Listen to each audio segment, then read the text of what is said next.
Hi, I'm Allegra of Beyond Your Wildest Dreams. Happy Thursday. I'm here for my live podcast, video cast with my friend, Kim. Hi, Kim. Thanks for Hi, joining me. Allegra. Of course, my pleasure.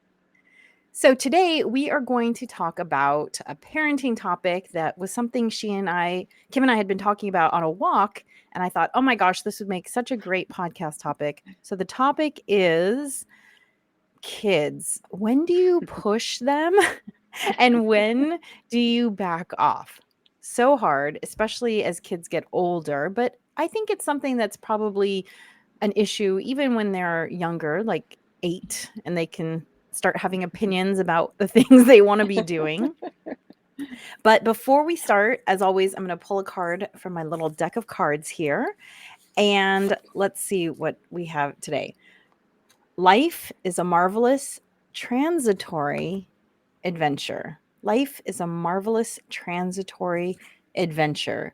Nikki Giovanni. I don't know that there's much to unpack there. That just seems kind of pretty straightforward. Maybe it's the transitory part that is a little bit philosophical. I don't know. Does this spark any thoughts for you, Kim? I mean, to be honest, considering like the things I'm stressed about right now, it kind of makes me think, you know what, you're right. It's just a blip in the whole realm of time, and maybe it's really not that important what That's I'm great. stressing about. So explain a little bit more about what it is you're going through today that has you feeling this way. So today is college signing day, which means high school seniors have to choose where they're going to college. And my son is in that predicament right now where we thought we had figured that out, and then things shifted, and Oh, wow. yeah, so we're kind of down to the wire making that choice. And it's kind of along the lines of this topic. He's got different ideas about what he wants from a college than maybe where I would like to see him go. So I'm trying to just take a breath and let him make the decision and be okay with it. But it's stressful he's trying to figure some things out very last minute. So the deadline, and then also just being okay with where we end up, knowing it'll all be fine. But in the moment, sometimes it's hard to get there.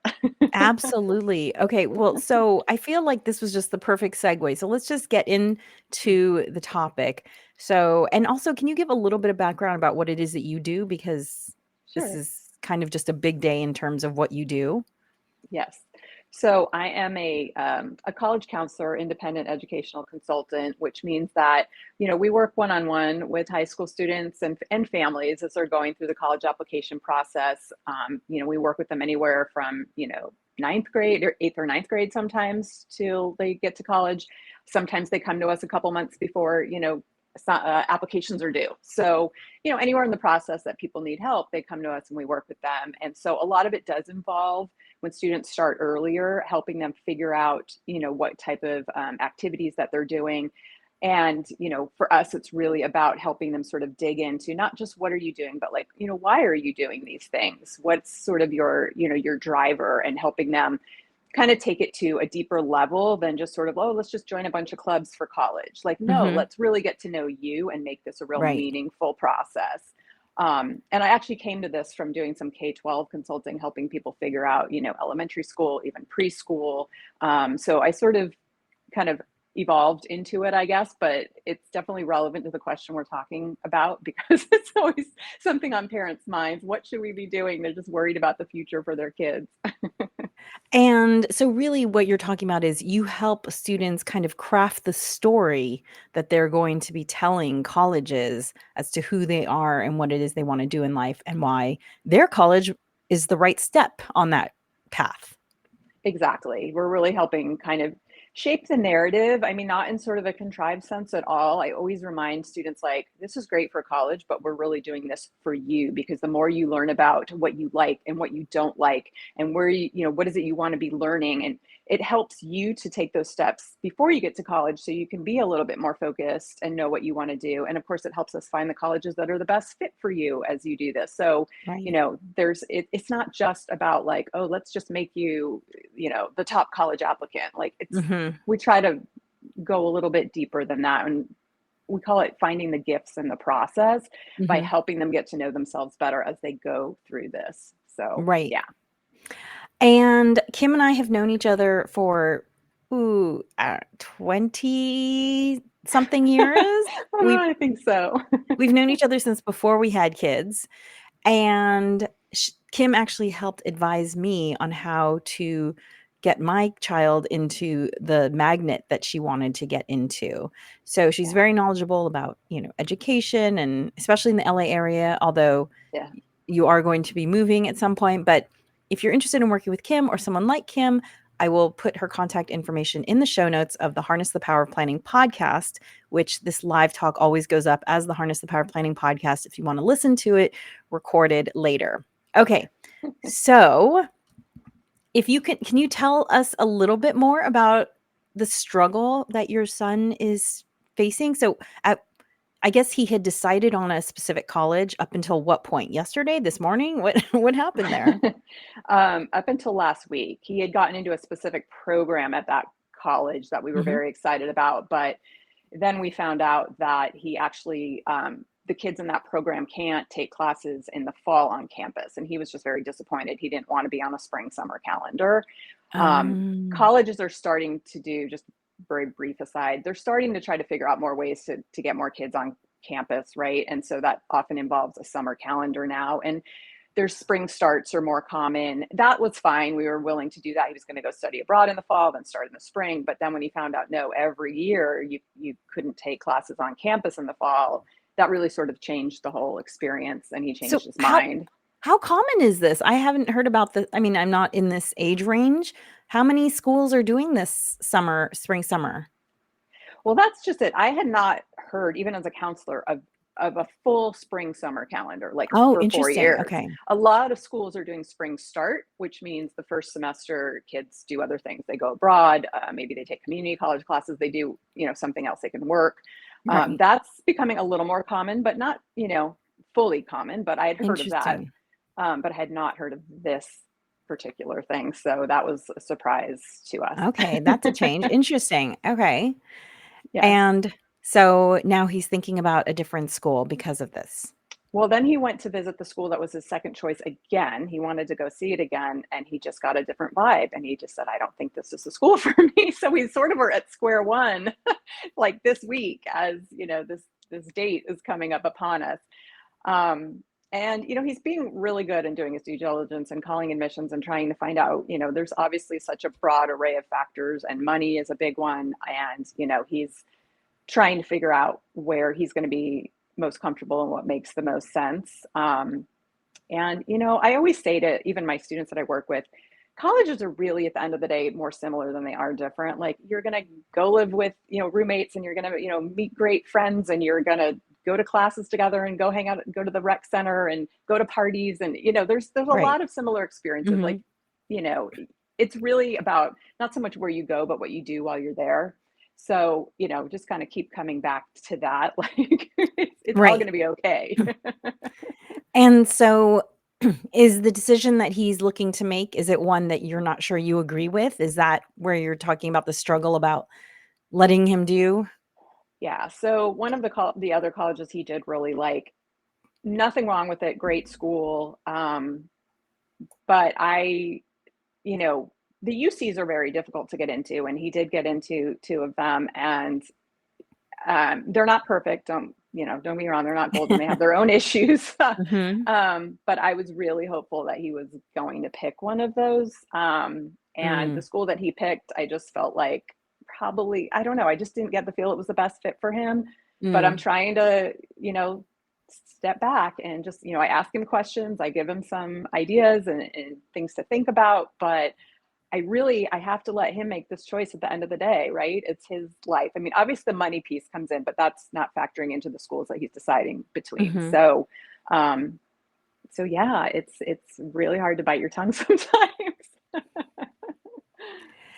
So, this we were talking about this, I think maybe we were talking about it, I think, in terms of athletics specifically originally on our walk, because I know my kiddo, I have, when she was younger, let's say, 5 to 10 or 11, I just wanted to expose her. Actually, let's earlier because actually I put her in her first mommy and Mimi ballet class at 2. So at 2, we started sort of exploring things, and I thought my job is just to expose her to the Yeah. things that are out there because if you don't know that something exists, it's kind of hard to say I want to do that thing. So I just wanted to Right. expose her to things, and one of the things like I exposed her to lots of dance and nothing really stuck. And then we did soccer because I love soccer and we're in Southern California. Right. And the interesting thing about my kiddo is she never wanted to be where the ball was. It was like she was shadowing the ref, just kind of like running up and down the sidelines. And so I thought to myself, well, that's a sport as well. And I enrolled her in track and field, and she loved track and field right from the get go. However, while she really enjoys track and field, she doesn't have a particular, uh, you know, she's not particularly blessed in track and field. And not that you always have to be blessed because, gifts are one thing, but hard work is another. Ask Michael Right. Jordan. Right. And, she also didn't seem to wanna put in the hard work to be a track and field athlete. However, the thing she is most naturally gifted at is archery. Mm. Just such a knack for archery. And I think it probably came up because I probably mentioned to you that she has wanted to quit archery. Yeah. And maybe I'm really sensitive to this because I know that I feel like the generation I grew up with, and maybe I'm speaking for too many people, maybe I should just say myself. I feel like I was encouraged to only pursue things that I was naturally good at.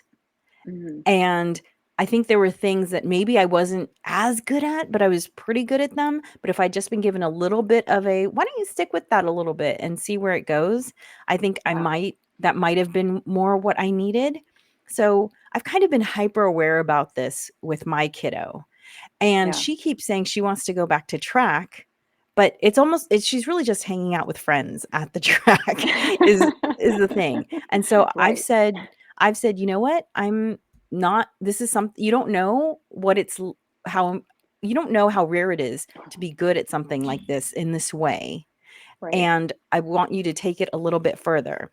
And so fast forward now a few months and she started doing junior Olympic archery classes, and she just did her second class and she did her first competition, and she did so well in her competition.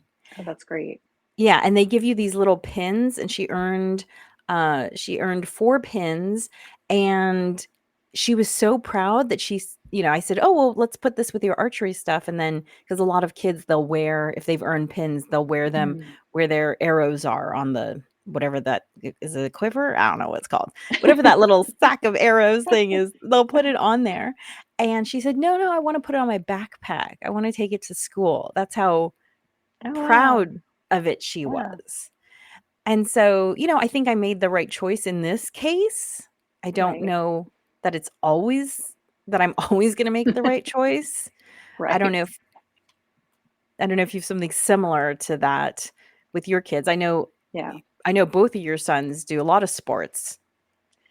Yeah, I mean, I definitely went through a similar thing. I mean, I think in some sense we are all reacting to how we grew up, right? When we make Absolutely. decisions like this. And I Mhm. remember thinking, I wish my parents had, I sort of had those 70s, 80s hands-off parents, where I literally like signed myself up for swim team and rode my bike there. And, like it Yeah. just was, they were so kind of whatever. And I sometimes look back and say, I wish they had given me more advice or pushed me or helped me find a direction, right? And Mhm. so, my older son was very driven with sports and he just signed me up, signed me up. And sometimes I think people thought we were overscheduled, like I was pushing it. And I was like, no, this kid has a ton of energy and he just loves it, right? Yeah. But then it was hard later when he got older and he had to start pulling back and making those decisions. And same thing, like, there's a sport that he was really good at. And the coach was like, I could see him doing this in college. And then when he wanted to give it up, you're like, are you sure? Like he's got a talent here, And I remember asking him I think when he was in high school, because he would tend to, he could be kind of stubborn and fight me. And I would say, tell me, do you want me to push you, or do you want me to back off? And I would try to just kind of explain what I was trying to do. Like, I'm not trying to force you to do things. I'm just trying to help you kind of think it through a little bit more. Mhm. And there were days when he would be like, just, back off. But there would be other days where he would think about it and go like, okay, I do want you to kind of push me a little bit, and kids are different. And honestly, with certain things, sometimes you just don't know. Like, are they not liking it, to your point, because they don't really, maybe their friends aren't doing it, or maybe they don't Right. like the coach that season, or, Right. it's sometimes hard to kind of think through those things. And maybe you do let them take a break and see if they miss it and they want to go Mhm. back to it. Mhm. There's so many factors, from their age to the situation to, again, like, sort of looking back at our own experiences and what we kind of wish for ourselves.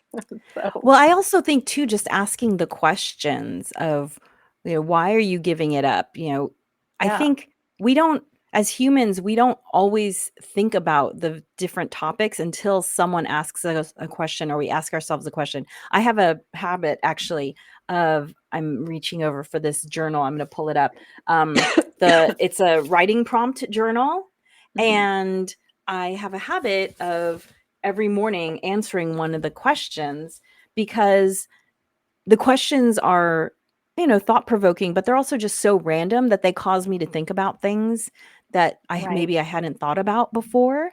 And I think that's how you get really clear about what's important to you, is when you think about these questions. So right, I think that's an excellent question. Like, hey, if you're only doing this sport to see your friends, maybe we can see your friends another way. And, right, oh, okay, yeah, that's a good idea. Let's do that. So I think just, right. critical thinking skills that you're developing by asking these questions is really helpful. Yeah, no, absolutely. And honestly, if it is a sport that just makes your kid happy and builds their confidence, that's huge too. I mean, Mhm. I'm not gonna veer into the whole, like, teen mental health thing. I'm not. I saw one of the questions. No, I'm not a clinical psychologist, Right. but I do see the effects of anxiety on kids, especially when it comes to something as stressful as a college application process, and that's something we really work to take the stress out and to just Mhm. really help build their confidence. So, it's not that they have to do something that's gonna get them a college scholarship, or, look so good on their application. The value of having a happy kid is Yeah. huge. Yeah. So, Well, and it was interesting too, because one of the reasons why we chose the track and field team that we decided to go with was because the coach's mentality was, we just want the younger kids to just enjoy themselves. yeah, And the coach who leads the whole thing, his child had gone to school on a track and college on a track and field scholarship. And there were others like that as well among the other coaches. So they knew what it took right. to be a high level athlete, but they also knew that kids could burn out Yeah, too early and then not, even if they were gifted and they loved it, they could just be tired of it by the time they got to high school. So I think it's a testament to the fact that my kid was obviously not tired of it. And I told her I would let her run track again, but she had to have certain grades in right, order to take on another extracurricular, because track is it's a 4-day a week sport, right? right. And that 4th day, the track meet is all day long. Yeah, So, yes, it's not like a 3-hour game. I wish right. it was a 3-hour game. No, you're there from 8 a.m. to, 4 p.m. Yeah, So yeah, I think you have to, just figure out what works for your kiddo, ask the questions. I remember when I was preparing, when I was pregnant and I was expecting, and I started reading some of these parenting books, and nothing really captured my attention. And then I listened to this radio show, and this woman said that her grandmother, who was not American born, her grandmother said to her, read the child, not the book. And I thought mm, that was the best parenting advice I could have had, because you for you you can find a book to support any theory out there. And I right, felt like for me, what I was reading was causing me to question my instincts right, and values. And so really, I think just focusing on my kiddo and asking the questions, and, reading her interests, like with the soccer thing, when I was like, hey, it looks like you want to be a ref, not a soccer player. right. Okay. Even though I would have loved for her to play soccer, that's not where her interests were. So Yeah. No, it's really true. And I mean, in sort of that same vein, it's very easy to start comparing to other families and other kids, and that happens a lot. And I see this a lot in college admissions where people are like, want to push their kids to do 100 things so they can get into a top college, and they don't understand why, their kid isn't doing it, right? And Mhm. I really, in the gentlest way possible, try to tell them, like, we are all built differently. I mean, some of the kids that go to Harvard, for example, they are just blessed. I mean, they can take AP classes and not blink an eye, get it done, Right. no problem. Yeah. Start a foundation, do 100 things. It's almost like comparing yourself to people who maybe, like, I don't know, run for president, right? Like, I couldn't do Mm. that. I don't Mhm. have, I'm not built that way, right? Like, Mhm. and it's okay if your kid isn't that person. And let's discover who they are and what their interests are, because that's what they're naturally going to want to do.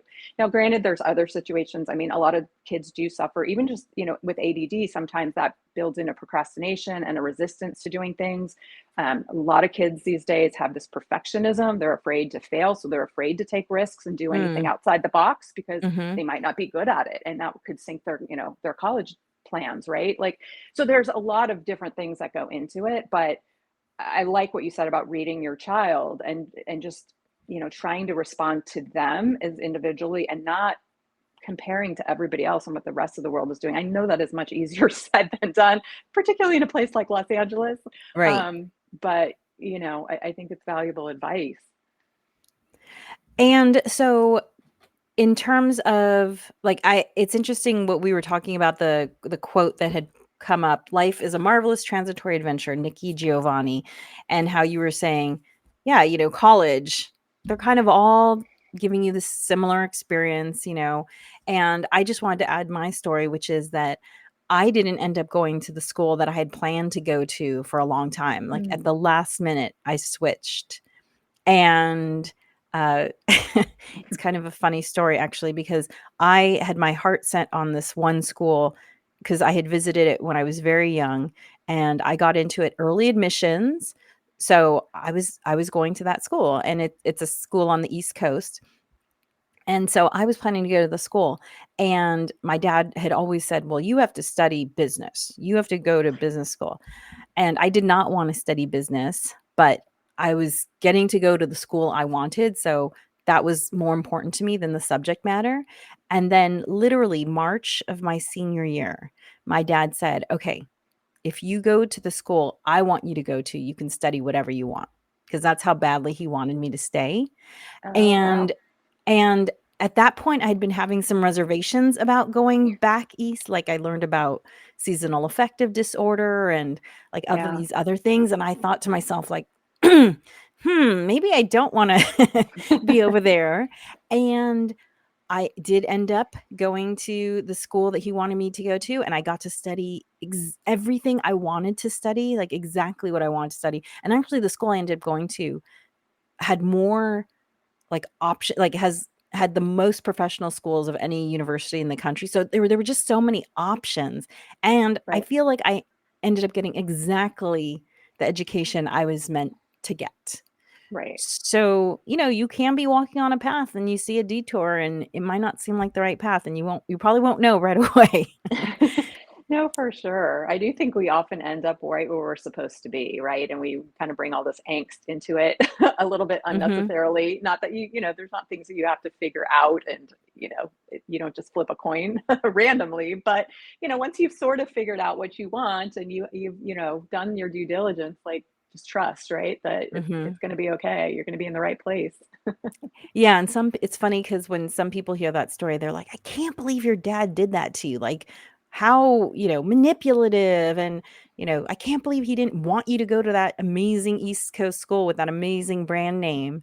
And you know what? Like, I feel like I ended up exactly where I was supposed to be, and so, maybe that was just my dad was just the messenger. I don't know why he felt the need to step in that way, because he Right. certainly didn't step in other times in my life when I was like, "Maybe you should have stepped in there." Right. So, I think yeah, I think I ended up exactly where I was supposed to be. So, it was great. Good. Yeah. It worked out.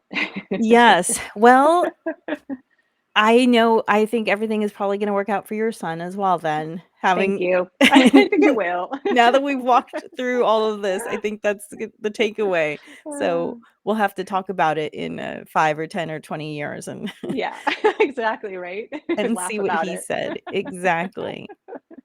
Well, Uh, thank you so much for joining me, Kim, and I will put yeah, links to Kim in the show notes so that you can, maybe you've never heard of an educational consultant or college application consultant, and you can hear she really focuses on the individual student. So I think that's yeah, a great way of looking at it. And thank you for joining me for the Harness the Power of Planning podcast. If you're interested in taking your planning to the next level, feel free to check out my website, bywdreams.com. And, I've got my books. We kind of jumped right into it today. Uh, we had a little technical difficulty right at the top of the show, so I didn't get to, talk about the things I usually talk about, but go to bywdreams.com and you'll find everything there. And remember, planning makes everything easier. Bye.